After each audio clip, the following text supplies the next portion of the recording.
Cleveland Cavaliers playing disappointing basketball. Don't know how else to say it. I want to be off the cuff. I want to be legit here. We're going to hop right into it. No semantics. Everybody knows how we're doing. Bad, not great. Justin, as a Cavs in 5 believer, I think you're going to see the Cleveland Pulse argue a little bit here today. And I like that. I invite that. What's the issue? What snap your fingers and tell me the issue. How do we fix it? Is there any chance left in this series? And let's go from there. There's definitely a chance left in the series. Is there? I would say that there is. I don't know how you could say that though. Well, how can you say that? I get it. I get it a little bit because if we win game 5, you win game 6, but they don't play consistent enough basketball. They just really don't. And I like this team a lot. I think that they have potential. Justin, I didn't mean to cut you off, but no, you're all good. Go ahead. No, here's the thing. You watch these games, and for the most part, all right, game 3, you like throw it out of the books for us because it's like that's just the worst game of basketball you've ever seen played on both sides. Like, sure. 34 points at half, right? That's what it was, something like that. 79 total. We hadn't even cracked 40, so that's a bad game. But this is the biggest problem that we're having right now. It's just we're so top to bottom uneven in our play style. Like, you can't have a game where Donovan Mitchell, just like Garland in game 1, where you'd completely disappear in the second half. Like as an all-star player, as your number 1, number 2 guys, like you cannot have disappearing acts in these games, in these playoff games. But that's been the fact for everyone on this roster, except for probably Karis LeVert, who I despise saying that right now. He's the 3rd best player on this team. Y'all. And he might even be the 2nd best player in this series or in the series for the Cavs right now, if you want to argue semantics and stuff. But I think he's the 1st best player. I think he's been our best player. That's fair. That's fair to say. You could legitimately make that argument. Here's the biggest thing. Your core 4, the guys that you leaned on through the regular season, suck. They're awful. Everyone. And even if I want to like go to bat for Darius Garland, because I do, I always want to go to bat for Darius Garland. But hey, game 3, what the fuck? Are we serious? I mean, 0 for 9? That's the worst shooting performance I've seen from a single player. And it's just like, all right, well, then, it's like, all right, we're going to have to throw that game away. But then Donovan comes out in a game where, it's a must win. You have to get one coming back to Cleveland, or you're down 3-1 and you're looking like, hey, in 5, it's going to be the Knicks, not the Cavs. I'm going to look stupid because of that. But guess what? Evan Mobley has not looked like the top 3 defensive player of the year candidate, and Jared Allen has looked no better. And now everyone's about trading Jared Allen, and we're not getting into that today because there's still hope and there's still a chance, whether it be slim or not. I'm not going to talk about future shit about the trades, the free agency, whatever you want, the draft. I'm not going to go back and go and say we should have traded for Josh Hart, we should have traded for this guy, we should have traded for that guy. At the time, we had no player that we wanted to trade. We didn't want to give up core 4 players. That's the truth. No one in here said, "Hey, let's give up Jared Allen." No, all right, you're right there. You're correct. You're correct. But, and you're right. Cut me off there. You needed to cut me off. You're right. You're right. I'm not. I don't want to be this guy that we're down 3-1 to be like, oh, this, and that. Let's put this on the table. And if you go back and watch our videos, if you want to fact check us, we have hundreds of uploads. So go and do this. But no one is going to dispute that if you went back 6, 7, however many months, that you want to undo the Donovan Mitchell trade. I don't think anyone is ever going to say that because you just can't, because we had such a good regular season. He's got this history of being so good in the playoffs. That's totally disappeared. But where I'll dispute you, Justin, I think that a lot of people said maybe we could have done the Donovan Mitchell trade a little bit differently. Maybe you could have kept Lowry Market. I don't know. You could have, maybe. That's the only thing I'll say on that front. That's hindsight, and I feel like you did say that, and like there's a lot of hindsight in this season. You could go back and look. Did I say Ricky Rubio for 3 years was a great idea? I don't know. Do you think keeping Okoro over somebody like Larry Mark was a good idea? There's a lot of ups and downs, but when I ship off 2 players for you, one is the most improved player of the year, by the way, plus 3 first round draft picks. This is what Donovan Mitchell playoff teams do. And I hit the dislike button and comment down below, but they don't do anything. They don't. Sure, what does he have in game 1? 38. It's the most empty 38. I was there. I felt like we had no chance to win that game except for a couple of steals in a row when the crowd got into in the fourth quarter. Besides that, we're a totally different team when we're behind, when we're in the lead. And Logan, I'm coming to you. But when we have a lead, in game 2 and we have a lead, we look like the best team in the league.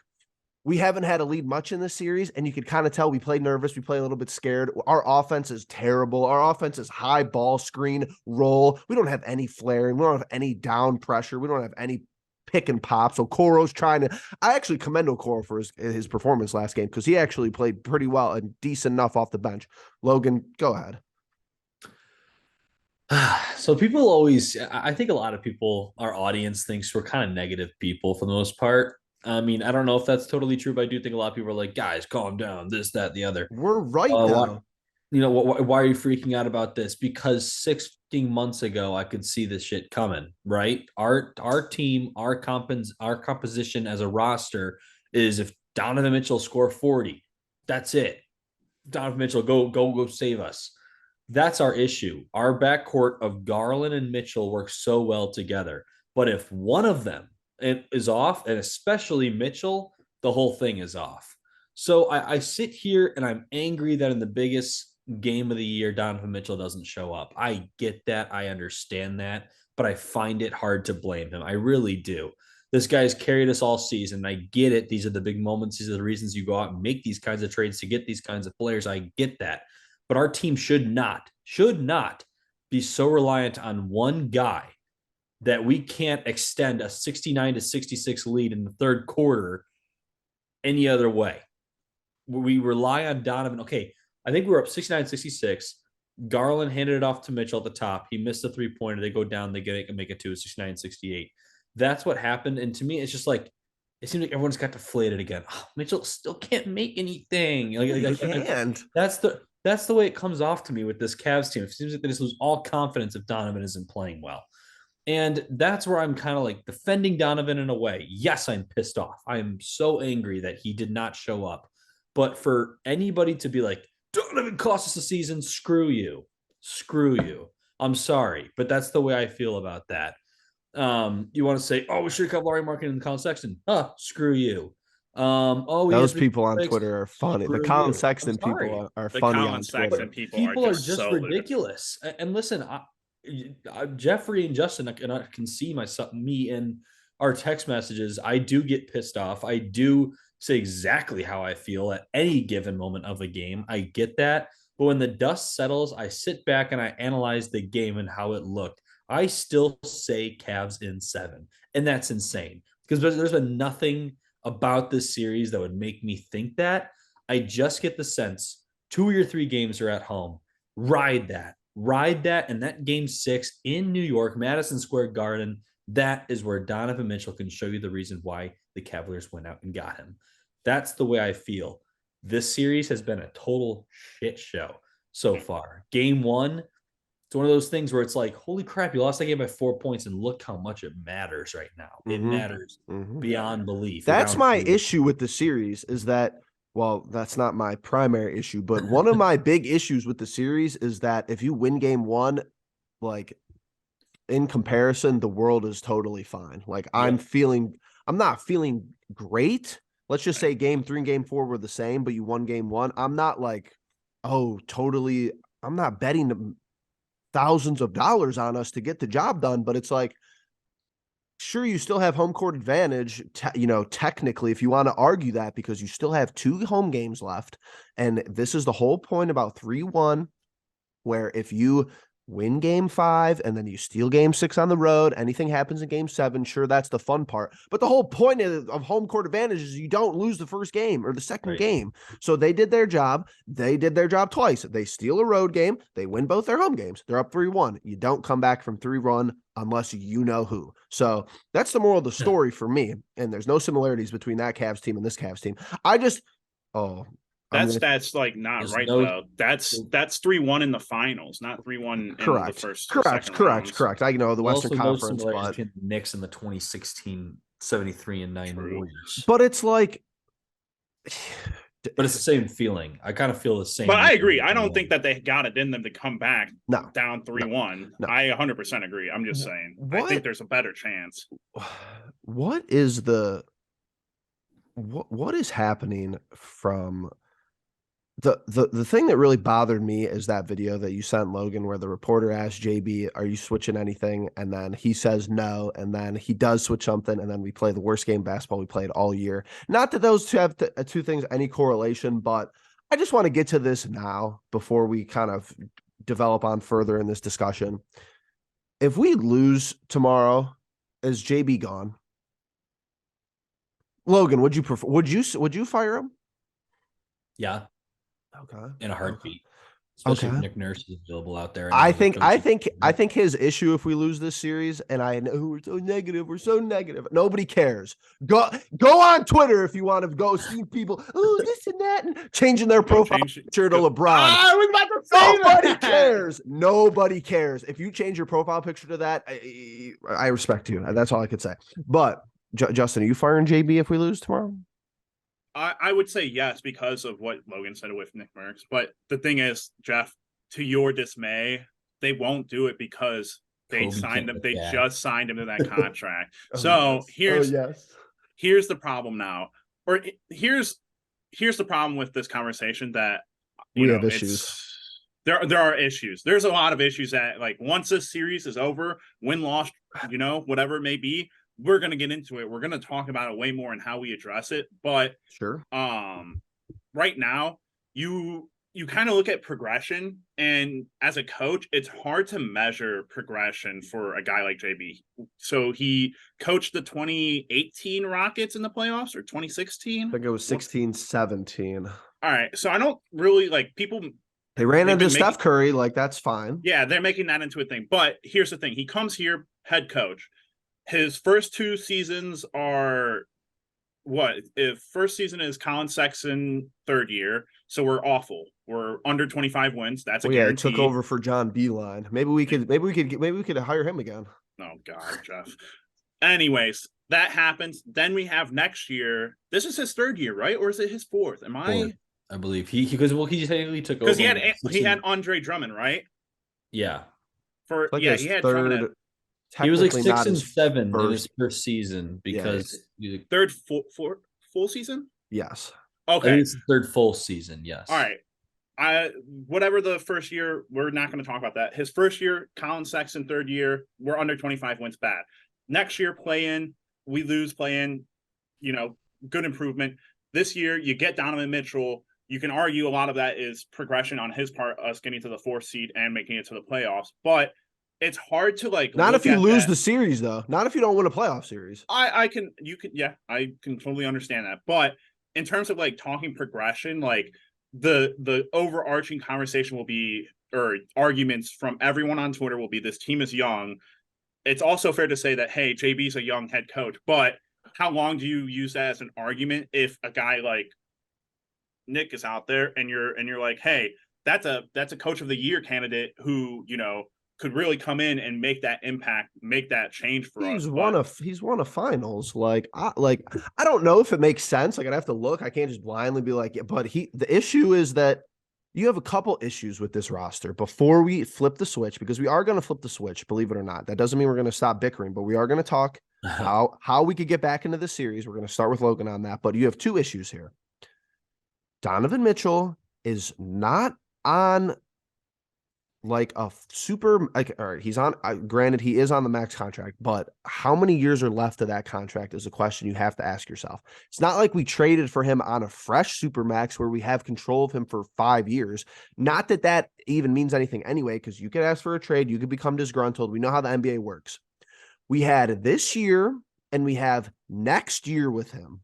That's your issue. So you could talk about, and we love talking about it too. Trust me, go look at our Twitter. You could talk about how Mobley's 21, Jared Allen just turned 25, Darius Garland's 23. Doesn't really matter if easily your best offensive player is like, okay, we got bounced in the first round my first year on the team. I played pretty good all year long. Sure, I kind of folded in the playoffs, whatever. And then the second year, maybe let's say we win a series next year. Okay, cool. Then you get bounced the second round. You really don't have a path to win in the East, especially on this Cavs team. All right, I'm walking. Clip this now. Clip this now on April 25th, 2023, because that is your issue. Number two, JB's issue is that there's going to be good coaches on the market. Justin. I don't think that I see Donovan more as like a Damian Lillard, where like he will No way. stay. I Totally think he'll disagree. stay wherever he is given, his opportunities. But at some point, he'll be like, we're young, but are we gonna continue to just be young, or are we gonna go out there and get experienced guys who can help lead this team with me? Because it's very clear that the leadership is all over the place right now. Like, Well, there that's is what very little leadership from a coaching standpoint Right. and from a player standpoint. Donovan did what he thought he did in game 5, in game 4, at the end of the game, taking really bad shots when he should have been deferring. That's just a fact. But as a leader and as someone who is Great projected as the best player on the team, he feels the need to do that. And that's just what happens sometimes. But I don't think he's that type of guy that's going to be like, I'm walking because I haven't won nothing, Well, all that being said, obviously, we still would have an off season. You'd have off season to make moves and do things, which we're not going to get into total detail because there's still games to be played, obviously. Logan, I want to come to you, and I need a Logan answer here. Is it that we're just not doing the basics well enough? Or if you were in JB's shoes, would you say we're doing this rotationally, we're doing this offensively to win game 5 and have a chance in game 6? Or like I said, is it just we're just not good enough, we're not disciplined enough? I'll start with this. How did they work out of the double team? Yeah, in that you're talking about the Knicks right now? Yes. They stopped bringing. That's why Mitchell Robinson didn't play a good portion of that third quarter, early fourth quarter. When Garland started getting it going and the Cavs started pressuring defensively, they didn't want Mitchell Robinson being the safety valve. They would send it across court rather than to the middle of the court. They'd go to RJ Barrett, and then he'd get downhill and get that stupid layup that he kept getting all night long. With his left hand. Personally, that's just me watching. Obviously, with the naked eye, that's what I was seeing. It was a lot different than it was before, and they made the adjustment. That's good for them.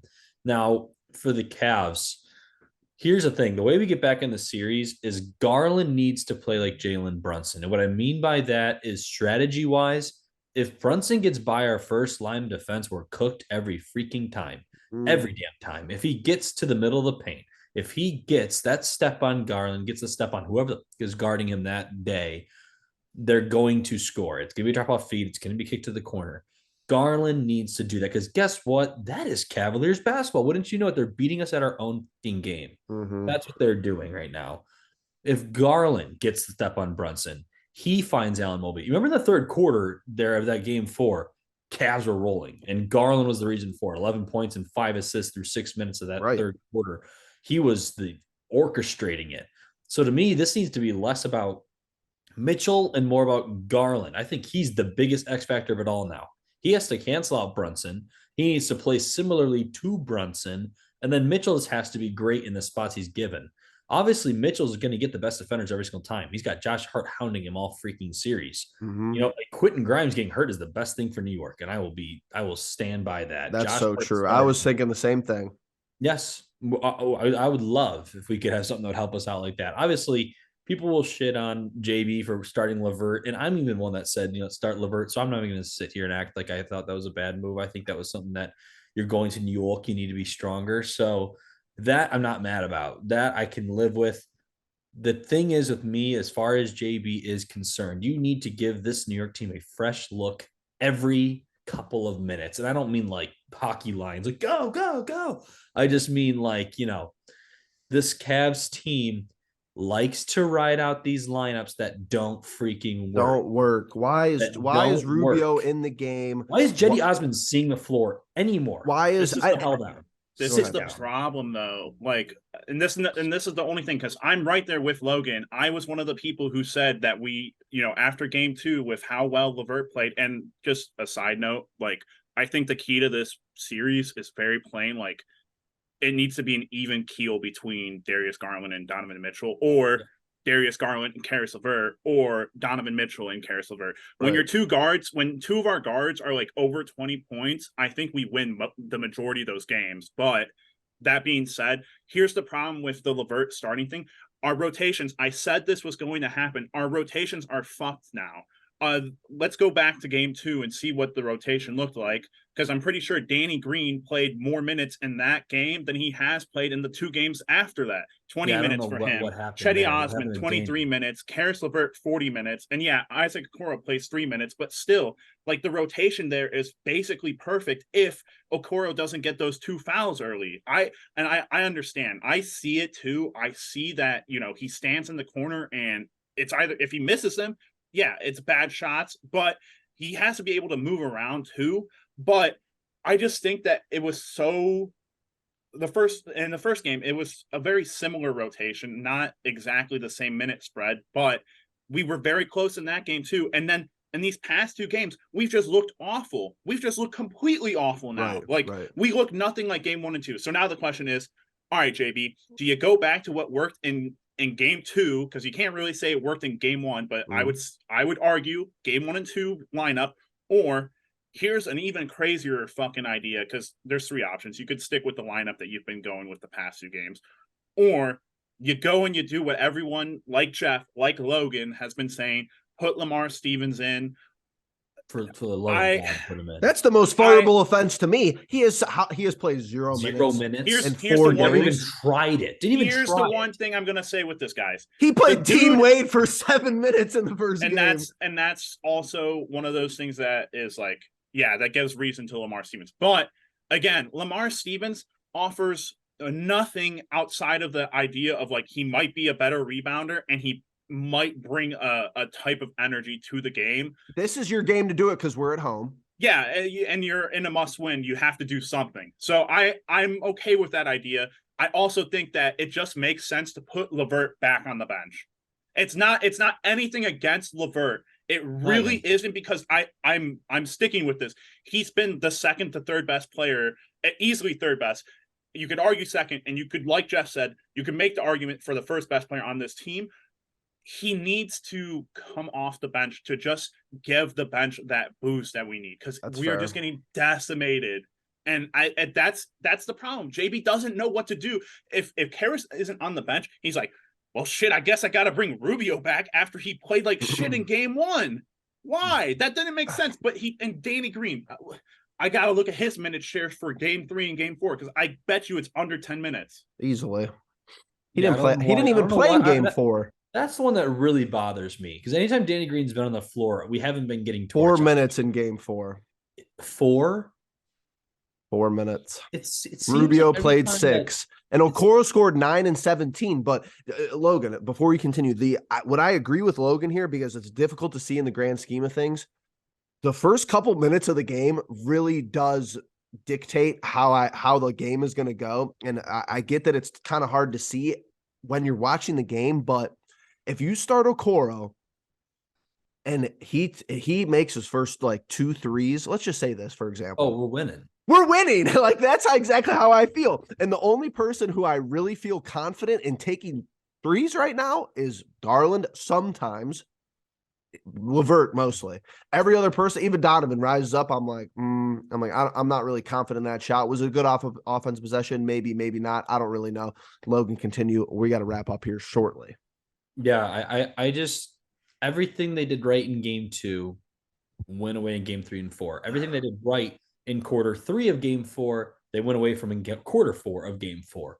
I just don't get the sudden very huge changes that JV makes. And what I mean by changes, I just mean, like, do you inspire this team? Do you? I don't know. I think he's good for the locker room. I do. I think he's a fine enough coach. Is he ready for this next step? That's the question. We know Evan Mobley isn't ready yet.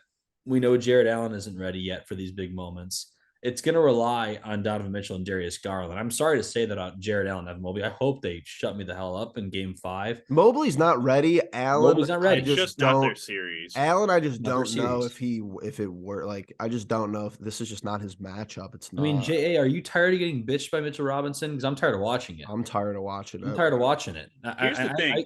I get it. I'm not holding Mitchell Robinson off a freaking board. I get it. I'm just a kid, but like, and we're not saying Mitchell Robinson and Isaiah Hartenstein are bad players, but it's they're like great, solid players. You actually have a backup 5. Oh, congrats! This is my I have 2 final points. One, I'm going to shout out Jeff. There's a really, and someone else, that only Jeff and Logan and I will understand unless we have other St. Edwards people in here. This team would be winning these games if they had Coach Bodle as their coach, because I know for a fact if we missed as many free throws as this, I'd be like Devin Morrow in freshman year, puking after Justin Harold missed his 5th free throw. I missed so many 20 gassers. But that's how you get these dudes. The splits.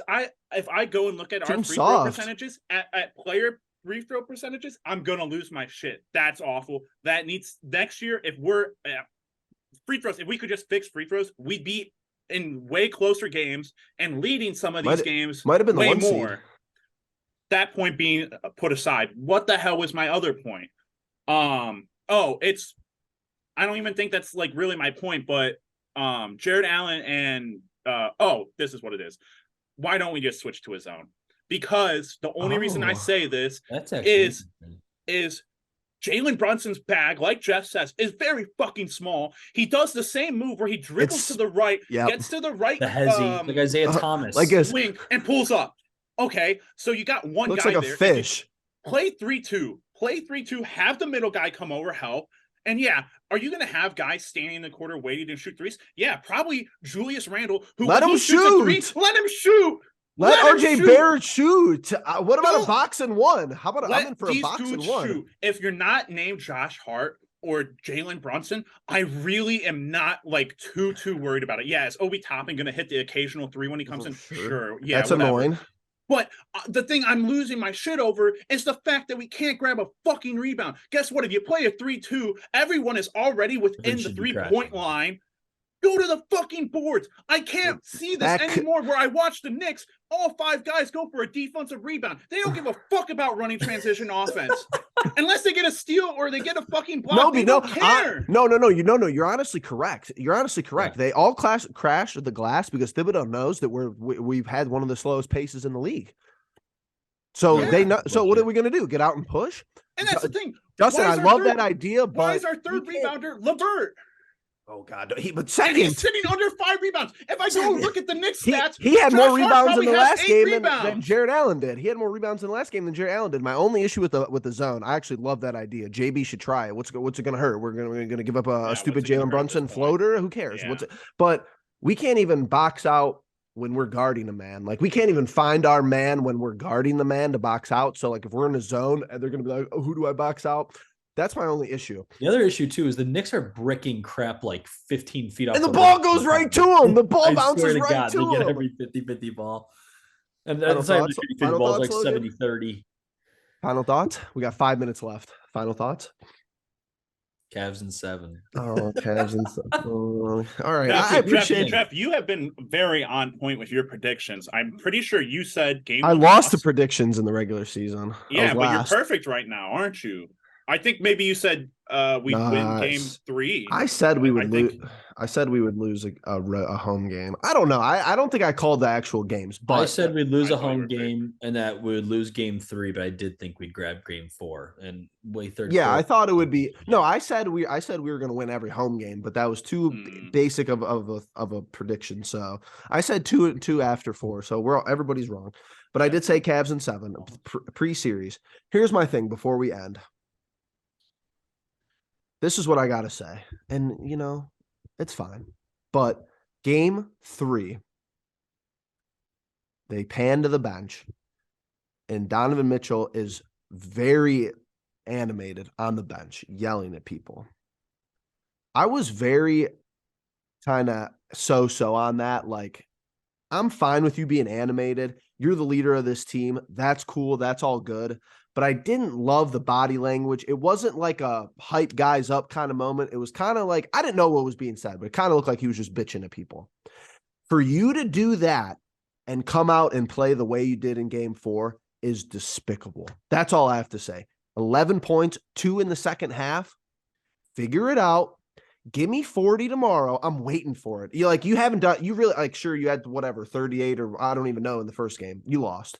Give me a signature game where you win. Give me a Donovan Mitchell. Give me 3 Donovan Mitchell legacy games in a row and take us to the second round.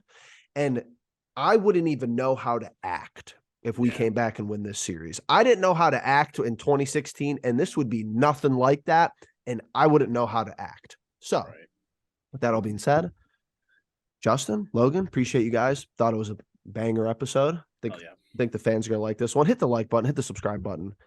Let us know down below. Cavs in 7, Knicks in 5, whatever you want to put. If you're a Knicks fan, just hit the like button. We're all NBA fans at the end of the day, but can't really stand you guys. So, 3 most important words for the Cavalier faithful. We're really going to need it. Let them know.